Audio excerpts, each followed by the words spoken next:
보소 반갑습니다. 작은사장입니다. 7살이 되기까지 7일밖에 남지 않은 아이가 있었습니다. 어머니는 돌아가셨고 누나 둘과 여동생이 하나 있는데 아이의 아버지는 딸들은 집에 두고 아들을 데리고 웬 시골집으로 향하게 되죠. 어디 지역인지도 모를 총구석에 도착하고도 산에 한참을 걸어 올라가 산 정상에 있는 커다란 저택에 도착하게 됩니다. 집의 주변엔 대나무로 만들어진 울타리가 있었고 대나무 사이 새끼줄을 쳐놔 마치 결계처럼 보이는 모습이었죠. 집에선 웬 할머니가 나오고 아이를 맡겨둔 채 아버지는 다시 왔던 길을 되돌아갑니다. 어딘지도 모를 이 집은 양중문 구조를 한 특이한 집이었습니다. 디귿자를 90도로 회전시켜 놓은 듯한 저택에는 현관문이 2개가 있습니다. 집의 왼쪽 부분을 안방 부분, 오른쪽 부분을 마구간 부분이라고 부르기로 하는데 왼쪽 현관으로 들어가게 되면 복도와 방 2개를 마주하게 됩니다. 각각 안방과 앞방이라고 부르는 방이었는데 안방과 앞방은 마치 섬처럼 복도 한가운데 위치하고 있습니다. 들어온 현관 쪽의 복도는 첫 번째 복도, 안쪽 부분의 복도는 두 번째 복도라고 칭하도록 하고 두 번째 복도의 안쪽으로는 할머니와 아이가 함께 자는 중간방, 더 안쪽으론 불상이 모셔져 있는 윗방이 있습니다.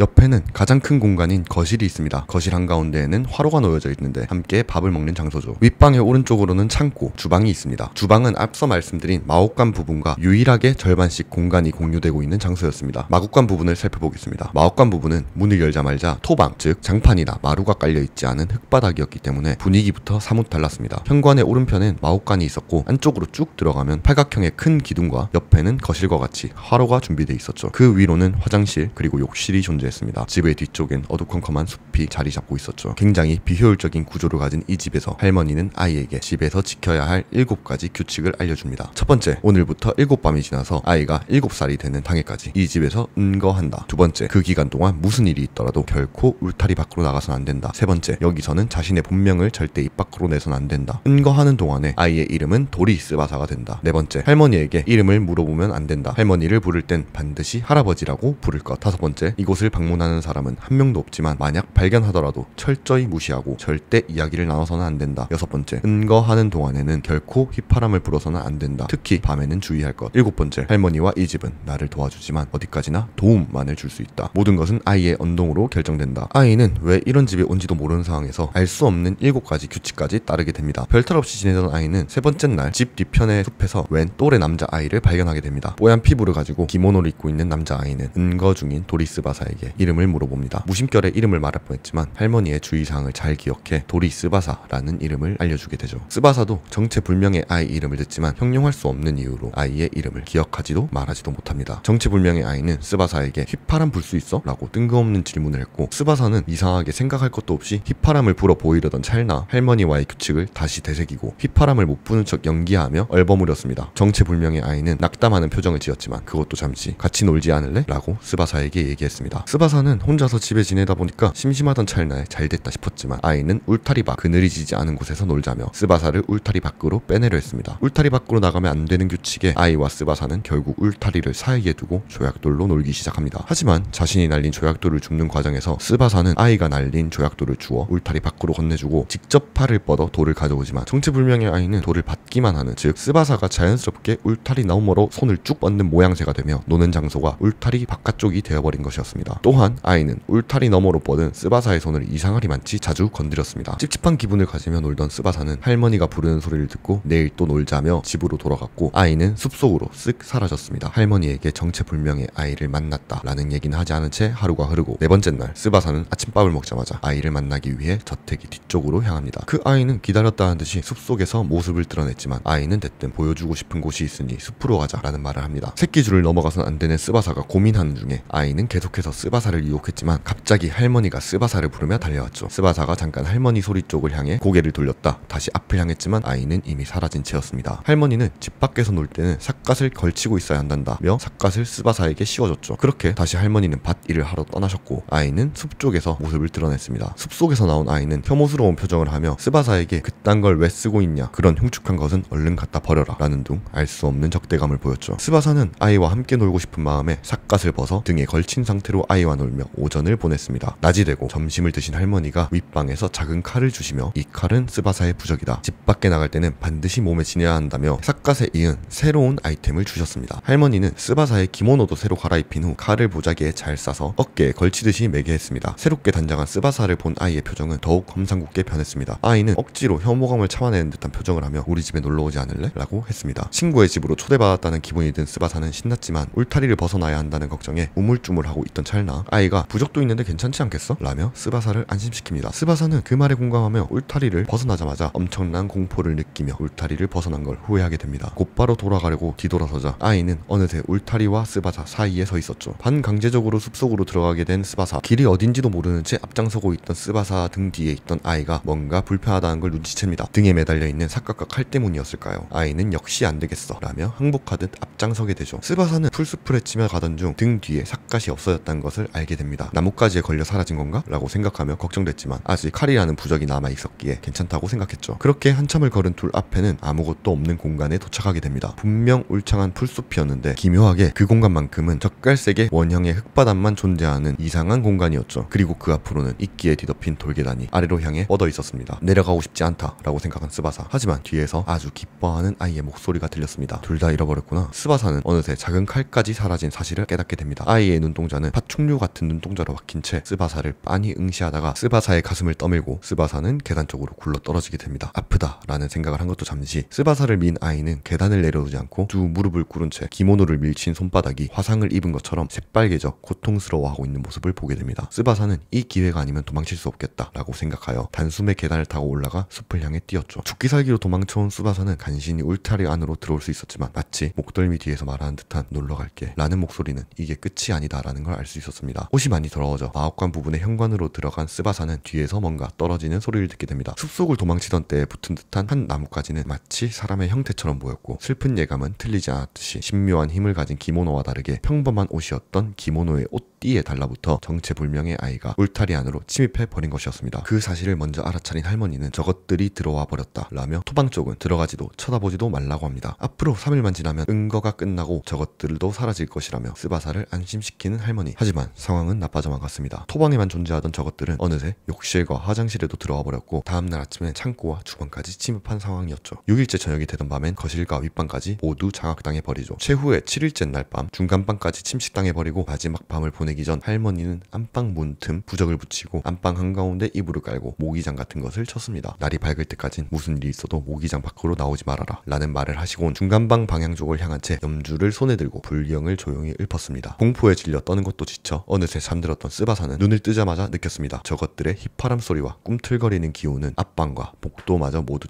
침식당해버렸다는 걸 단번에 알 수 있게 했습니다. 너무 큰 부담감에 정신을 잃듯이 다시 잠든 스바사. 다시 눈을 떴을 땐 여전히 깜깜했습니다. 다만 묘한 기척이 느껴졌죠. 누군가 나를 보고 있다. 조심히 이불 밖으로 두 눈을 내밀자 할머니가 무의장 너머에서 스바사를 응시하고 있었습니다. 지금까지 본 적 없을 정도로 크게 두 눈을 뜨고 눈 한 번 깜빡이지 않고 가만히 스바사를 바라보고 있었습니다. 한동안의 대치가 이어진 뒤 갑자기 할머니는 고개를 쭉 내밀어 모기장에 얼굴을 갖다 대었습니다. 모기장은 안으로 쑥 밀려 들어왔고 스바사는 무서워 자리를 옮겨도 할머니는 고개를 도로 빼고는 무릎으로 쓱쓱 하며 모기장을 빙 돌면서 스바사를 쫓아왔습니다. 계속되는 술래잡기에 지쳐 포기하듯 다시 잠든 스바사. 눈을 뜨니 아침이었습니다. 집 밖에선 스바사를 부르는 아버지의 목소리가 들렸고 서둘러 모기장을 뛰쳐나가 봤지만 어디에도 할머니의 모습은 보이지 않았습니다. 그렇게 스바사는 아버지와 함께 집으로 돌아가게 됩니다. 모든 일이 끝난 줄 알았던 이야기의 주인공 스바사는 시간이 지나 자신의 손자가 7살이 되기 일주일 전 자신의 손자에게도 휘파람 소리가 들리게 되었다는 사실을 알게 되고 잊고 있던 은거를 해야 되는 시기가 다시 찾아왔음을 알아차리게 되며 이야기는 막을 내립니다. 후중괴담의 첫 번째 이야기, 은거의 집이었습니다. 먼저 세 장의 그림을 보여드리겠습니다. 첫 번째 그림은 5살 난 유치원생 여자아이의 작품입니다. 어린이의 머리와 커다란 도넛 혹은 물놀이 튜브로 보이는 물체가 검은색으로 그려져 있고 진한 붉은색 사선이 그 사이를 메울 듯이 그려져 있죠. 그 외에도 형태가 무너진 이응자 같은 정체불명의 두 물체가 묘사되어 있는데 도화지의 왼쪽 상단 구석에는 에토라고 뭔지 모를 서명이 적혀 있습니다. 두 번째 그림도 보겠습니다. 중학교 2학년생 소녀의 작품입니다. 본인이라고 생각되는 그림 속 소녀는 온몸을 흑색과 갈색으로 칠해놓은 그림이죠. 팔꿈치는 살짝 구부러진 상태로 뻗은 왼팔에다 오른손을 덧대고 쭉 뻗은 오른쪽 다리에는 왼쪽 다리를 교차시킨 부자연스러운 포즈를 취하고 있습니다. 얼굴은 적자색으로 칠해져 있을 뿐 이목구비가 없는 밋밋한 얼굴이죠. 이 적자색은 전신을 뒤덮고 있습니다. 두 어깨부터 발목 언저리까지는 얇은 망토를 걸친 것처럼 옆으로 퍼져 있습니다. 세 번째 작품은 6살 난 유치원생이 만든 작품입니다. 두 개의 시계가 종이접기로 표현되어 있고 시계 하나는 4시 7분에서 8분경을 다른 하나는 5시 1, 2분을 가리키고 있죠. 첫 번째 그림의 5살 여자아이는 유치원에서 돌아오는 길에 트럭에 치여 즉사했다고 합니다. 아이의 머리 부분이 거대한 타이어에 깔렸다고 해요. 이 사고를 알고 나서 다시 보면 그림에 그려진 머리는 본인의 것이고 커다란 도넛처럼 생긴 튜브는 트럭의 타이어를 나타내며 그 둘 사이에 거칠게 그어진 붉은색 사선은 피를 묘사한 것으로 비칩니다. 형태가 무너진 이응자 같은 물체는 트럭에 파손된 부위거나 그 아이의 신체 일부로 생각이 들기도 하죠. 다만 에토 같은 서명은 미스테리합니다. 5살 아이가 그림에 서명을 한다는 생각을 할 수가 있을까요? 두 번째 그림의 중학생 소녀는 등굣길에 무인 건널목에서 기차에 치이고 맙니다. 곧바로 병원으로 옮겨졌으나 두개골 함몰 및 왼쪽 팔과 오른쪽 다리에 골절이라는 중상을 입은 탓에 얼마 못 가 사망했습니다. 확실히 팔다리의 표현은 실제로 입은 부상과 일치하고 적자색 색채는 현장에 흘렀을 피처럼 생각할 수 있는 부분이죠. 마지막 작품입니다. 종이조끼로 표현된 이 시계를 만든 유치원생 역시 저녁에 교통사고를 당해 사망하게 됩니다. 아이가 사고를 당한 것은 4시 10분경이고 응급실에서 가족들이 지켜보는 가운데 숨을 거둔 것이 다섯이었다고 합니다. 본인의 죽음을 예고하는 듯한 이런 그림들이 과연 우연일까요? 오늘 리뷰할 소설은 죽음을 예고하는 그림 예고화입니다. 나오토는 초등학교 1학년 3반의 젊은 담임 선생님이었습니다. 3반엔 특이한 학생이 있었는데 바로 다스토라는 아이였죠. 다스토는 조용한 아이였습니다. 공부를 못하는 것도 아니지만 잘하는 것도 아닌 어떻게 보면 평범한 아이였지만 학기가 시작되고 1, 2주가 지나면 아무리 조용한 아이라 하더라도 자연스럽게 집단을 형성하기 마련인데 다스토는 쉬는 시간에도 언제나 스케치북에 그림만 그리고 있었죠. 조그마한 이야기도 까르르 웃는 또래들과는 다르게 다스토는 언제나 무표정일 뿐이었습니다. 나오토는 다스토 내에 가정 방문을 했을 때는 다른 모습의 다스토를 보게 됩니다. 어머니 옆에서 항상 싱글싱글 웃으며 곁을 떠나지 않으려는 모습을 보게 되죠. 다스토에겐 분리불안이 있구나 하고 사정이 있는 아이라고 생각이 든 것도 잠시 가정 방문이 있은 후 나오토는 미술 시간에 아이들에게 통학로를 주제로 그림을 그리게 했습니다. 나오토는 가정 방문을 통해 학생들의 통학로까지 꼼꼼히 체크했기에 대부분의 통학로를 기억했지만 다스토는 무엇인가 이질감이 드는 그림을 그립니다. 다스토네 통학로엔 큰 강아지를 키우는 집이 있어요. 다스토와 같은 통학로를 이용하는 또래 아이도 역시나 거대한 강아지가 무서워 강아지 그림을 그렸지만 멀쩡하게 공포의 대상인 강아지가 그려져 있는 다른 친구와는 달리 다스토의 그림에는 쇠사슬과 개 목걸이밖에 그려져 있지 않았습니다. 너무 무서운 마음에 그리지 않은 걸까? 라고 생각해봤지만 며칠 뒤 다스토의 통학로에 있던 강아지는 개 목걸이와 쇠사슬만 문 옆에 그대로 둔 채로 사라지게 됩니다. 우연일까? 라고 생각한 것도 잠시 그림만을 그리는 다스토에게 친구를 만들어줘야겠다고 생각한 나오토는 반장인 차키의 그룹에게 다스토를 부탁하게 됩니다. 다시 찾아온 미술 시간, 이번에는 놀이라는 주제를 아이들에게 던진 나오토. 이번에도 다스토는 기묘한 그림을 그립니다. 오징어 게임을 하고 있는 친구들 사이에서 함께 놀고 있는 다스토의 모습이 보이지 않았죠. 어째서인지 그림에는 다스토 대신 무엇인지 모를 검붉은 구슬이 있었습니다. 나오토가 검붉은 구슬의 존재가 뭔지 깨달은 건 그 다음 주 점심시간에 운동장에서 오징어 게임을 하고 있던 반장 차키가 날아온 피구공에 머리를 맞고 쓰러졌습니다. 피구공은 상당히 강하게 날아와 차키는 뇌진탕을 일으켜 응급실에서도 한동안 의식이 들지 않을 지경이었죠. 사건 당일 오징어 게임 놀이를 하고 있던 차키 아이들과 가장 가까이서 피구를 하고 있던 것은 6학년. 하지만 두 그룹 사이엔 다른 6학년 아이들이 캐치볼을 하거나 축구공으로 패스 놀이를 할 정도로 거리가 떨어져 있었습니다. 더군다나 피구공이 오가던 위치를 보면 차키가 서 있던 지점은 거의 90도로 꺾여진 방향이었죠. 하지만 차키가 맞은 공은 명백한 6학년들의 피구공. 6학년 아이들은 피구를 하다가 갑자기 공이 사라졌고 팡 하는 큰 소리가 들리더니 오징어 게임을 하던 차키가 공에 맞아 쓰러졌다고 해요. 결국 나오토는 다스토에게 그림의 검붉은 공이 뭐냐고 물어보자 태양이에요 라는 전혀 예상 밖의 대답만 돌아올 뿐 사건이 해결될 기미는 보이지 않았습니다. 그렇게 1학기가 끝난 후 여름방학을 보내고 온 아이들은 여름방학을 주제로 그림을 그리게 됐는데 다스토는 여름방학 동안 집에 오셔서 요양하셨던 친할머니를 그렸습니다. 다만 침대에 누워 계신 할머니의 생기가 느껴지지 않는 낯빛, 초점이 확실치 않은 두 눈동자, 힘없이 살짝 옆을 향하고 있는 머리, 침대 밖으로 늘어져 있는 왼팔. 누가 봐도 침대에 누워 계신 할머니는 죽은 사람처럼 보였습니다. 그리고 마치 짜여진 일처럼 일주일 뒤 다스토의 할머니가 돌아가시게 되죠. 나오토는 불안에 휩싸이게 됩니다. 이 모든 것이 우연일지 아니면 다스토가 저주의 그림을 그리고 있는 것인지. 결국 나오토는 다스토에게 관심을 아예 꺼버리기로 합니다. 그림 자체에 힘이 없다면 그건 우연의 일치일 뿐이고 다스토가 실제로 그림으로 저주를 내린다면 그림을 그리지 못하게 하는 게 오히려 긁어부스럼을 만드는 일이었기 때문이죠. 그 후로 평범한 2학기를 보내고 있던 와중 가을 소풍을 다녀온 후 가을 소풍을 주제로 그림을 그리게 되었습니다. 당시 다스토의 그림입니다. 마치 소풍을 가기 전 혹은 소풍 도중에 본 도로의 모습을 그린 듯한 느낌이 드는 소풍과는 상당히 어긋난 주제의 그림을 그립니다. 나오토는 다음 주 어느 날 저녁 일을 마치고 집으로 돌아가는 길에 기시감과 위화감을 느끼고 대뜸 발걸음을 멈춥니다. 그 순간 나오토의 앞에 오토바이가 지나가며 나오토는 오토바이에 치일 뻔한 위기에서 벗어나게 되죠. 나오토는 도로의 오른편을 걷고 있었습니다. 좁은 길이 교차하는 사거리 앞으로 양복 입은 남성의 뒷모습이 보이고 그 반대편 오른쪽으로는 여중생 2명과 개를 산책시키는 노인의 모습이 눈에 들어왔죠. 다스토가 저번에 그린 가을 소풍 그림이 이 풍경을 그대로 빼다 박았던 것입니다. 하지만 다스토가 앞서 그린 그림들과 다르게 이번 그림은 희생자의 시점으로 그려져 있었던 것입니다. 다스토는 그 후로도 물에 빠져 허우적대는 사람 시점의 그림 혹은 계단에서 굴러떨어지고 있는 사람 시점의 그림 등 앞으로 있을 학교 행사나 일상에 맞춘 그림들을 그리기 시작했습니다. 나오토는 수영장에 가야 하는 체육 수업이 있는 날이면 몸이 안 좋다는 핑계로 병가를 내고 학교 계단을 오르내릴 땐 손잡이를 잡고 천천히 걸어 내려오는 등 공포에 빠져 하루하루를 버티게 됩니다. 3학기가 시작되고 첫 온수풀에서의 수영 수업에서 다스토가 익사합니다. 다스토의 사물함에선 다스토가 익사하는 그림이 그려져 있었죠. 이야기는 이렇게 막을 내립니다. 센바 아츠오, 소설가로서 신인상을 수여한 남자, 바로 오늘의 주인공입니다. 아츠오는 소설가로서의 길을 걸으려 했지만 담당 편집자의 절대로 곧바로 회사를 그만두지 말라라는 현실적인 충고를 받아들이고 회사와 집필 활동을 겸하기로 하지만 두 마리의 토끼를 모두 놓치는 기분에 회사를 그만두고 아르바이트를 구하기로 하죠. 아츠오가 선택한 아르바이트는 비교적 근무시간 조율이 자유로운 경비원. 하지만 경비원으로 취직하기 위해선 30시간의 법정 연수 교육이 의무화돼 있었고 교육을 수료하는 과정에서 이사코라는 사람과 안면을 트게 되죠. 마흔이 조금 넘은 듯한 아저씨의 외모를 가진 이사코는 대기업에서 일하다가 정리해고를 당하고 집 대출금도 아이의 학비도 대야 하는 사정으로 끝내 경비원의 자리까지 온 것이었습니다. 수료를 마친 아츠오가 발령을 받은 근무지는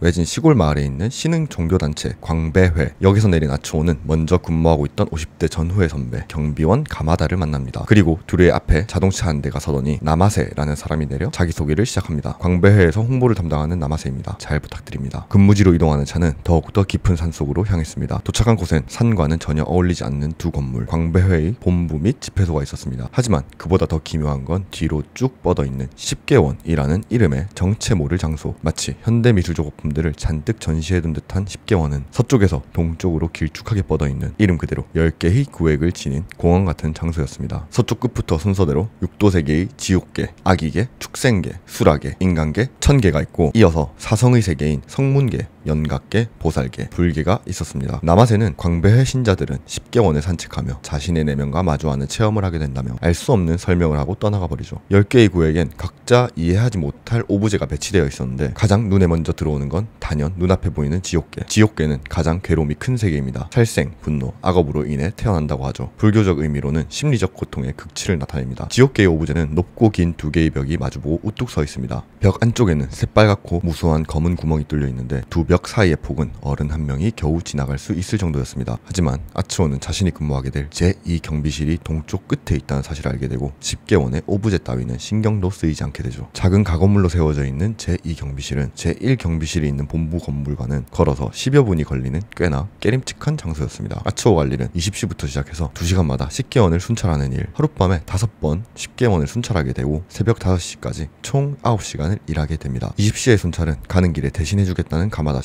멀어져가는 가마다씨를 보며 아츠오는 생각합니다. 어째서 이런 공원 같은 곳에 경비를 두는 걸까? 어딘가 석연찮은 느낌이 들어간 채 어느덧 시계는 22시를 가리켰고 아츠오는 첫 순찰을 나가게 됩니다. 10개원 내의 외등은 2개의 구획마다 하나씩 총 4개의 외등밖에 설치되어 있지 않아 칠흑 같은 어둠이 깔려 있었죠. 가장 먼저 도착한 곳은 불계. 불계는 궁극의 깨달음을 얻어 완전히 해탈한 세계입니다. 육도 세계의 윤회의 굴레를 벗어나 지혜와 자비를 완성한 상태죠. 불교 수행의 최종 목표입니다. 거대한 꽃 같은 오브제가 있었습니다. 오브제 주위를 둘러본 아츠오는 이상이 없다는 걸 알고 곧바로 다음 구획인 보살계로 이동합니다. 보살계는 자신뿐 아니라 모든 중생을 구제하려는 자비의 신천을 하는 경지입니다. 보살계에는 전신에 시트를 뒤집어 쓴 모습으로 보이는 인간의 조각상 같은 것이 몇 개나 구획 이쪽 저쪽으로 각자의 자리마다 흩어져 있었습니다. 달리고, 걷고, 앉고, 가만히 서 있는 각기 다른 자세를 하고 있는 조각상은 인간이 시트를 뒤집어 쓰고 있다기보다 인간의 형태를 흉내내는 무언가처럼 보였습니다. 다음으로 이어지는 영각계는 스승이 없어도 스스로 관찰하며 깨닫는 단계, 여전히 자기 해탈이 중심입니다. 8개의 직방체가 구획의 중앙에 팔각형으로 놓여져 있는 것 외에는 아무것도 없는 잔디밭이었습니다. 한눈에 볼 수 있게 트여져 있어 어디를 살펴봐야 하는 수고가 들지 않는 공간이었죠. 네 번째인 성문계는 부처님의 가르침을 듣고 깨닫는 수행자의 세계, 즉 개인적 해탈을 추구하는 단계입니다. 인간의 거대한 뇌, 눈알, 귀 같은 부위가 수없이 만들어져 있었습니다. 전시되어 있다기보다는 굴러다니는 마치 버려져 있는 것 같은 느낌이 들었죠. 사성에 속한 4개의 세계가 끝나고 다음은 육도구획이었습니다. 육도구획의 첫 번째인 천계는 행복이 충만한 신들의 세계, 선행으로 태어나 오래 살고 즐겁지만 여전히 죽음과 윤회에서 벗어날 수는 없죠. 보살계의 인간 흉내를 내는 무언가보다는 그나마 사람 같아 보이는 조각상들이 있었습니다. 손가락이나 이목구비 같은 세부 조형은 조금 더 되어 있지 않았지만 웃음만큼은 묘사되어 있었습니다. 입술이 없음에도 불구하고 미소 짓고 있는 형태가 확실히 보이는 모습은 미소라기보다는 비웃음에 가까운 웃음으로 보였죠. 다음 구획인 인간계는 우리가 사는 세계입니다. 불교에서는 가장 수행하기 좋은 세계라고 표현하고 고통을 통해 진리를 찾아 해탈로 가는 길목이라는 의미가 있습니다. 건물같이 생긴 오브제가 구획을 채우고 있었습니다. 마치 작은 거리의 풍경 같다고 생각했지만 순찰을 위해 확인해본 건물의 뒷모습은 반쯤 무너지고 내부도 썩어있다 라는 느낌이 드는 그런 형태였습니다. 세 번째 구획 수락에는 이전 구획들과는 아예 다른 분위기를 풍기고 있었습니다. 투쟁과 싸움이 가득한 세계, 인간 세상의 끝없는 경쟁과 전쟁을 보여주고 있죠. 거친 파도처럼 넘실거리는 뒤틀린 형태의 오브제가 좌우에 마치 벽을 쳐놓은 듯이 연속해서 나타났습니다. 그것들 사이에 끼어서 걸어가던 아츠오는 축생계에 도달하게 됩니다. 축생계는 동물의 세계, 무지와 어리석음 때문에 태어나는 곳이에요. 본능,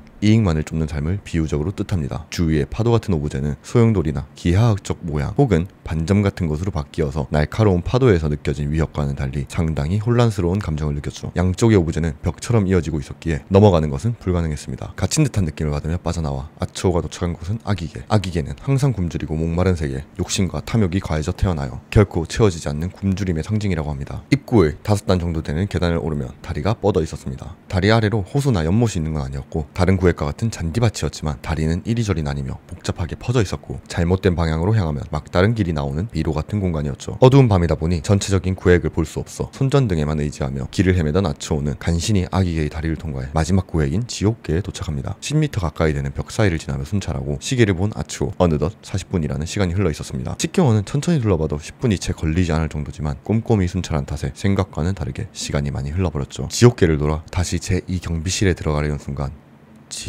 라는 사람의 속삭임이 벽 사이에서 들렸습니다. 아츠오는 등을 돌려 다시 지옥계를 살펴봤지만 사람은 없었죠. 아츠오가 다시 제2경비실에 도착했을 땐 이미 23시가 가까워져 있었습니다. 순찰 후 쉬는 시간마다 소설을 집필할 계획이었던 아츠오는 노트를 꺼내들지만 경비실 문 밖의 어둠에 도저히 집중할 수 없었습니다. 무서운 기분에 사로잡힌 아츠오는 어느새 창문 밖만 바라보고 있는 자신을 발견하게 되고 억지로 소설 작업에 집중하려 노트로 눈길을 떨어뜨렸는데 노트에는 G라고 보이는 글자가 적혀 있었습니다. 아츠오는 노트를 꺼내들고는 한 번도 글을 적은 적이 없는데 어느새 적혀있는 글자. 하지만 글씨체는 본인의 필체와 다름이 없었죠. 노트에 적힌 글자와 바깥의 어둠에 두려움을 느끼는 동안 순식간에 순찰할 시간인 12시가 되었습니다. 아츠오는 겁에 질려 구획 안으로 들어가보지 않고 바깥 부분만 돌며 순찰을 진행했습니다. 지옥계까지 도착하는 데 걸린 시간은 단 20분. 빠르게 순찰을 마친 아츠오는 경비실에 도착해 오히려 근무가 쉬운 편이라는 생각을 하게 됩니다. 집필할 시간도 충분하고 근무의 난이도도 공포라는 감정만 빼면 이보다 쉬운 일이 없었으니까요. 다만 10개월의 경비를 의뢰한 이유 자체에 대한 궁금증은 더욱 깊어져만 갔습니다. 그렇게 찾아온 새벽 2시, 아츠오는 딴 생각에 빠져 순찰을 하다 정신을 차리고 보니 어느새 지옥계에 다시 도착하였습니다. 아츠오는 지옥계의 벽 사이에서 묘한 시선이 느껴져 2개의 벽 앞으로 다가갔습니다. 그때 좁은 통로 안에서 뭔가가 쓱 떠올랐습니다. 마치 사람의 형체 같아 보이는 검은 것.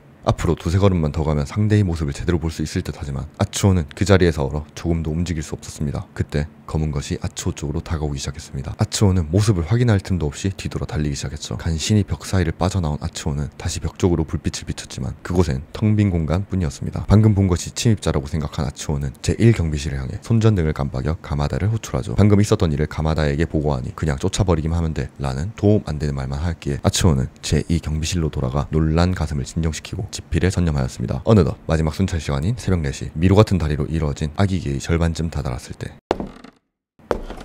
어딘가에서 소리가 들렸습니다. 어느 방향에서 들려온 것인지 무슨 소리인지는 알 수 없었지만 그 소리는 아츠오에게 다가오기 시작했죠. 어쩐지 도망치는 방향에서 계속해서 들려오는 소리. 기이한 소리를 피하며 뛰어다닌 아츠오는 막다른 길에 들어서고 말았습니다. 아츠오는 다리에서 뛰어내려 도망칩니다. 제2경비실이 닫아난 아츠오는 빨리 집에 가고 싶다는 생각뿐이었죠. 근무 시간은 5시까지였지만 전철이 오지 않아 아침 7시가 돼서야 퇴근할 수 있게 된 아츠오. 제1경비실에 가보니 가마다와 나마세가 함께 있었습니다. 나마세는 수고했다는 형식적인 인사를 하고 어떤 체험을 했더라도 있는 그대로를 이야기해주면 된다 라는 이야기를 합니다. 아츠오는 결국 10개원에 경비를 맡긴 목적을 물어보죠. 나마세가 들려준 이야기는 충격적이었습니다. 한 달 전쯤 10개원에서 자살한 사람이 있었습니다. 자살자는 광배회의 신자. 중요한 건 자살 소동 이후 그 다음 주, 다다음 주에도 광배회의 신자가 자살을 하려다 실패하는 자살 밀수 사건이 일어나죠. 첫 번째 신자에겐 동기가 있었지만 두 번째와 세 번째는 목숨을 끊을 만한 이유가 전혀 없었습니다. 본인들도 어째서 한밤중에 10개원에 가서 죽으려 했는지 모르겠다 라는 귀신에 홀린 듯한 얘기만 반복할 뿐이었죠. 하지만 3명은 그 전날 저녁에 저녁에 식계원에 발을 들였다는 기묘한 공통점이 있었습니다. 나맛에는 신자가 아니면 영향이 없다는 교주의 말이 있었다며 신자들의 출입을 막기 위해 3주 전부터 경비를 맡기게 되었다고 합니다. 가마다는 처음부터 파견된 경비원이었고 제2 경비실 인원은 이전 근무자에서 아치오로 바뀐 상황이었죠. 나맛에는 이곳에서 일한 경비원들은 기묘한 현상을 겪고 나는데 그러한 사례들을 수집하라는 교주의 지시에 따라 계속해서 경비를 맡기고 있다며 아치오에게 두둑한 사례금을 주며 금요일까지 경비를 맡아보고 문제가 없다면 앞으로도 맡아달라고 부탁하죠. 공포했던 첫날 밤이었지만 거절하기엔 너무 큰 돈이었습니다. 대신 5번의 순찰 중 12시와 2시 순찰은 반드시 각 구의 깐을 지나달라는 조건을 붙이게 되죠. 두 번째 근무인 화요일 밤 아츠오는 20시와 22시의 순찰을 대충 마쳤습니다. 그리고 찾아온 12시 각오를 다지며 시작한 순찰은 어느새 축생계의 절반을 지나고 있었습니다. 앞쪽에서 묘한 소리가 났습니다. 누군가가 한쪽 손바닥으로 좌우의 오브제를 두드리고 있는 듯한 소리가 연달아 들렸죠. 게다가 그 소리는 두드리면서 아츠오를 향해 다가오고 있었습니다. 갑자기 빨라진 소리. 아츠오는 도망치기 시작했습니다. 아기개야 지옥개의 순찰 따위 신경 쓸 겨를이 아니었죠. 무슨 일이 있어도 그만뒀어야 했다라는 후회를 하며 아츠오는 아무것도 하지 못한 채 2시를 맞이합니다. 수락이 앞까지 왔을 즈음 아츠오는 불안한 생각에 휩싸입니다. 출근 첫날인 월요일 밤 지옥개에서 라는 속삭임을 듣고 12시가 지난 화요일 밤에 검은 것을 본 아츠오. 이어서 아기개에서 자신을 향해 다가오는 발소리를 들었죠. 그리고 오늘 밤 축생계에서 오브제를 두드리는 소리를 들었습니다. 한 구획씩 서쪽에서 동쪽으로 이동하고 있는 무언가. 만약 그렇다면 다음은 수라게가 아닐까라는 가설. 아츠오가 수라게의 중간쯤 도착했을 때였습니다.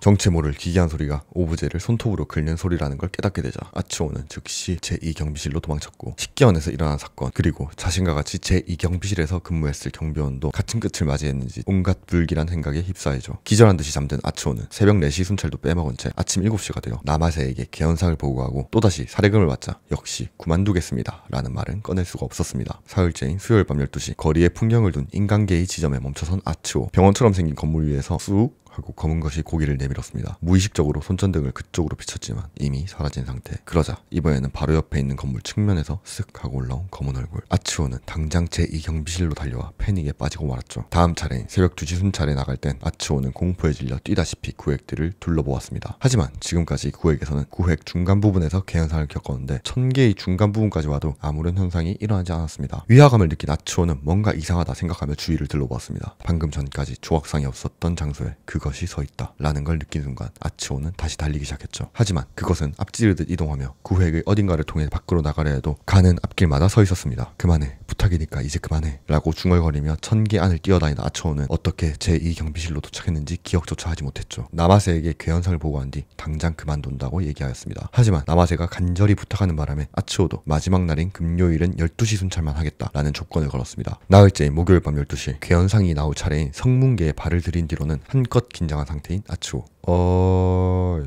앞쪽에서 누군가 아츠오를 불렀습니다. 깜짝 놀라 도망칠 뻔했지만 왠지 낯익은 목소리. 가마다 씨죠? 갑자기 뭡니까? 놀라게 하지 마세요. 하지만 남았어 라는 묘한 대답. 그리고 그제야 뭔가 이상하다는 걸 깨달은 아츠오. 그리고 앞에선 계속해서 들리는 어이 남았어 들어 라고 말하는 무언가. 아츠오는 즉시 제2경비실로 달아났죠. 오전 2시 순찰에서는 영각계의 입방체 중 하나에 사람 형체가 앉아있는 게 아츠오의 눈에 들어왔습니다. 아츠오는 그것이 일어나기 전에, 말하기 전에, 다가오기 전에 즉시 제2경비실로 도망쳤죠. 드디어 5일째 밤인 금요일. 앞으로 딱 한 번 12시 순찰만 돌면 이 일도 끝이었습니다. 괴이가 찾아올 순서인 보살기부터 천천히 걸어가기 시작한 아츠오. 보살계의 중간쯤 도착했을 때 다음 구획의 경계점에 멍하니 서 있는 사람의 형체가 보였습니다. 어차피 마지막 순찰인 만큼 조금의 용기를 내보기로 한 아츠오. 그때 들려온 건 아츠오씨? 라는 자신의 이름을 부르는 목소리. 왠지 모를 낯익은 목소리의 주인공은 함께 연수를 받았던 이사코. 지인을 만나 반가웠던 아츠오는 곧바로 의문을 느낍니다. 왜 여기 있냐고 물어본 아츠오에게 돌아온 대답은 아직 남았거든요. 아직 들거든요. 라는 알 수 없는 대답. 오한을 느낀 아츠오는 천천히 뒷걸음질을 치며 보살기를 빠져나와 불개로 발을 들인 순간 여기까지 데리고 와주는 사람은 지금까지 없었거든요. 라고 말하는 이사코. 아니 무언가. 순서대로라면 새벽 2시에 순찰 없이는 불계에 도달할 수 없는 저것이 불계까지 들어와 버렸습니다. 아츠오는 죽기 살기로 도망쳐 경비실로 돌아와 내선 전화로 제1경비실을 호출합니다. 이사코가 여기 와 있다고 하자 가마다의 대답은 더욱 충격적이었습니다. 처음 광부에 파견된 두 경비원은 가마다와 이사코. 하지만 5일간의 경비를 마친 토요일 아침 이사코는 온데간데 없이 사라졌고 그대로 실종되었다는 사실을 듣죠. 그때 이상한 소리가 들려 고개를 든 아츠오는 창문 앞에 이사코를 발견합니다. 오른손 검지의 손톱으로 반복해서 유리창을 두드리고 있었죠. 들여보내주세요. 들여보내주세요.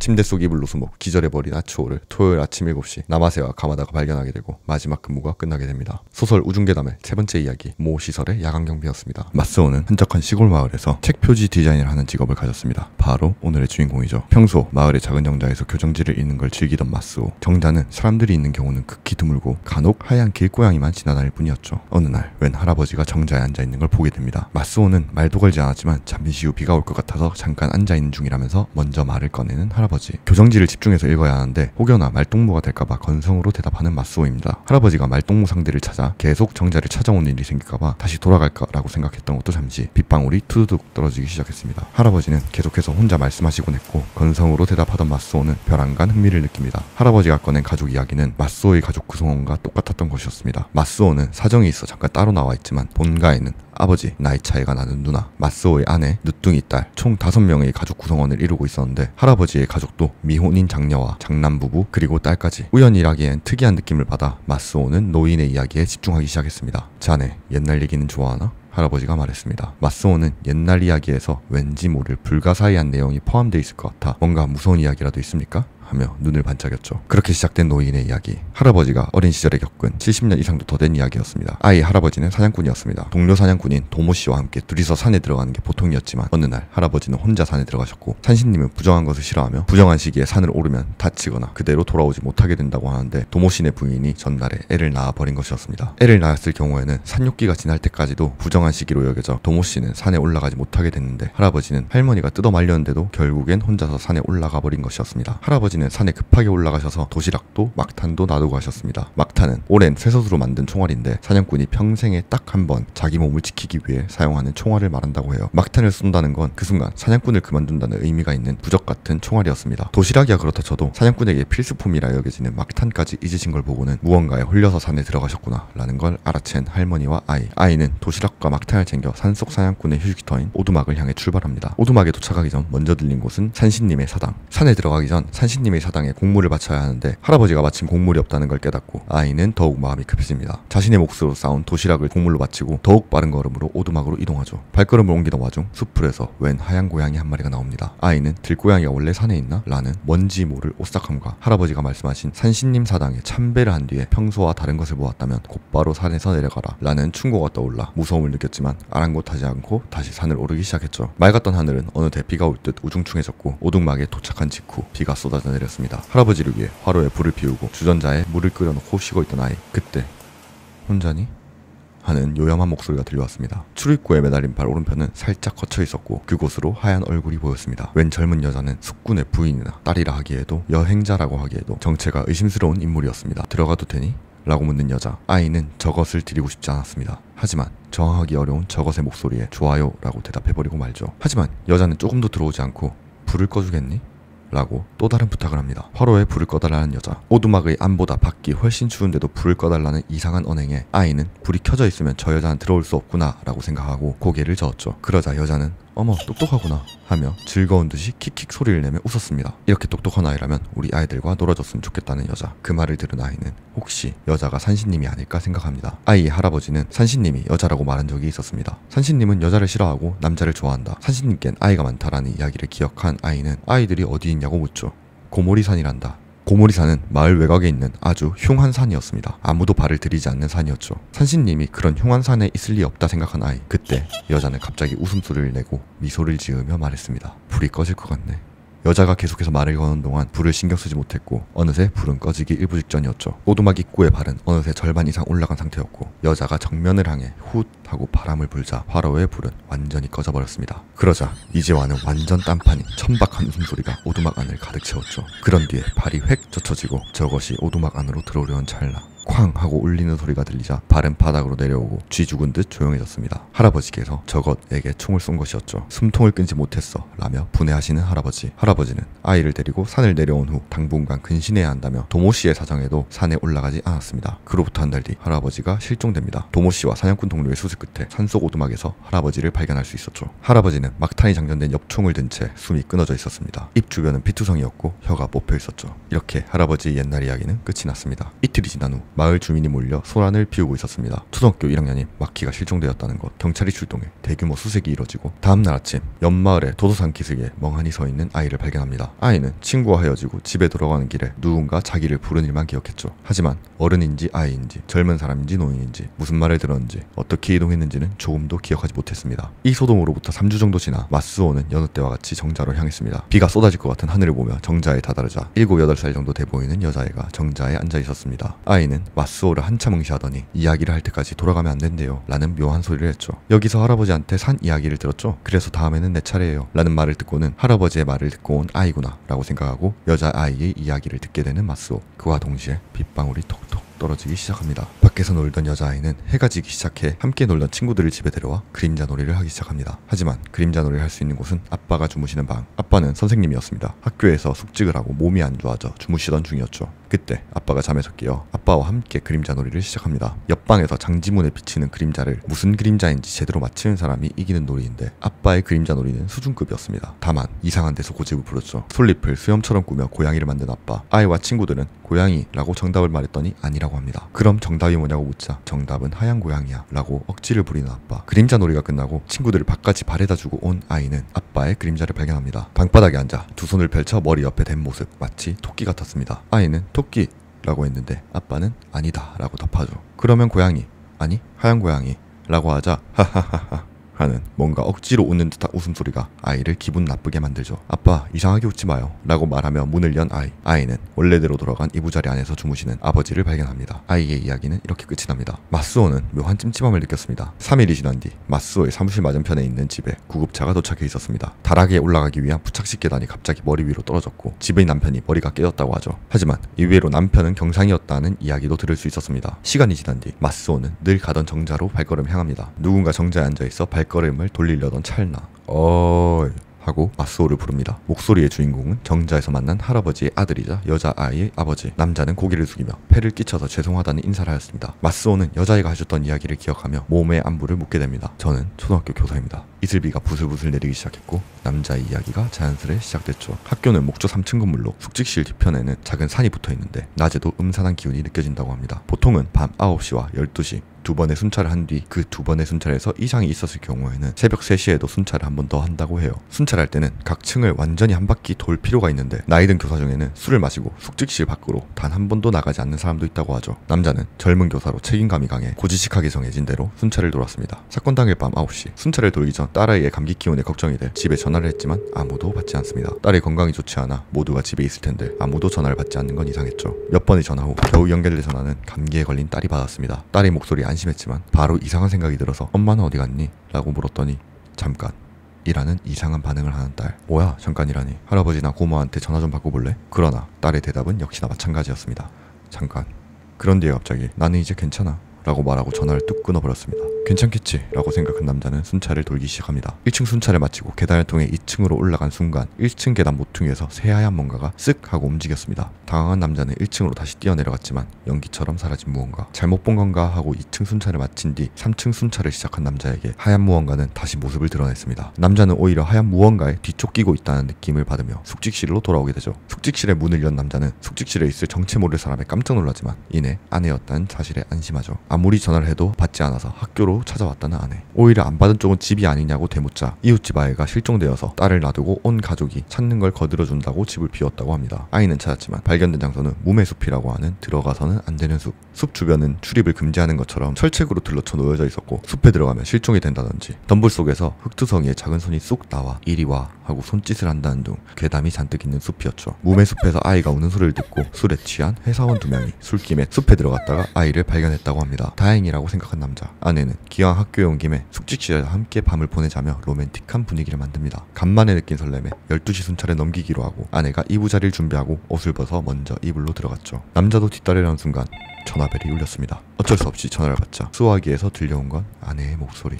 남자의 뒤쪽에선 이불 속에서 얼굴만 내민 아내가 남자를 빤히 바라보고 있었습니다. 소화기에선 이웃집 아이가 행방불명되어 수색을 도와주고 왔다라는 말을 계속 이야기하고 있죠. 그대로 기절해버린 남자. 정신이 들고 보니 이미 아침이었습니다. 기절해 있는 동안 밤새 학교 뒤 창고에 불이 났었던 탓에 남자는 책임을 물었지만 아주 작은 화재여서 질책을 듣는 걸로 끝났습니다. 얼마 후에 아내가 임신을 했다는 걸 알게 되며 남자의 이야기는 끝이 나죠. 남자의 이야기를 들은 다다음 날 밤 마을의 집 중 하나에 불이 나 집에 혼자 있던 임신 중인 아내가 연기에 질식해 죽을 뻔한 사건이 생기죠. 다행히도 어머니와 뱃속의 아이는 목숨을 건졌고 불도 금방 꺼져 작은 화재 수준으로 그쳤다고 합니다. 마스오는 뭐라 말할 수 없는 공포를 느낍니다. 노인에게 옛날 이야기를 듣고 나흘 후 마키가 행방불명되고 여자아이에게 그림자 놀이에 대한 이야기를 듣고 사흘 후 맞은편 집에 남편이 머리를 다쳤습니다. 그리고 남자에게 숙주에 관한 이야기를 듣고 이틀 후 집에 불이 나 임신 중인 아내가 연기를 마셨습니다. 이대로 가면 분명 남자의 아내가 이야기를 해주러 정자에 나오고 이야기를 들은 다음 날엔 이 부근에서 이야기에 나온 해당 인물이 변을 당하게 됩니다. 마스오는 더 이상 정자에 가지 않기로 합니다. 비가 내리기 시작할 때 정자가 있는 언덕길을 지날 때면 사람의 형체가 멍하니 서 있는 걸 보기도 하죠. 비가 온 날이면 아예 외출을 포기하기로 한 마스오. 사무실에서 업무를 보고 있는 중 인터폰이 울렸습니다. 마스오의 부하 직원인 나카다가 응대하러 나갔다가 다시 돌아와서는 선생님, 여자 손님분이에요 라고 말했죠.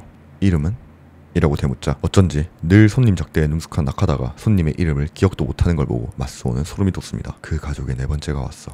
마스오는 나카다에게 자신이 부재 중이라고 전해달라고 부탁한 뒤 앞으로도 누군가가 찾아오면 자리에 없다고 말해달라고 하죠. 이날부터 약 2주 뒤 비가 오기 시작했고 또다시 여자가 찾아왔습니다. 나카다가 외출하였습니다 라고 하자 여자는 별말 없이 돌아갔다고 하죠. 그 후로 마스오는 비 오는 날 자체를 싫어하게 돼서 비가 오는 날마다 역 앞의 찻집으로 도망쳤습니다. 그러자 갑자기 여자의 방문이 그쳤습니다. 마스오는 그 후로 비가 오면 항상 카페에 가는 습관이 생겼습니다. 우중괴담의 마지막 이야기, 우중괴담이었습니다.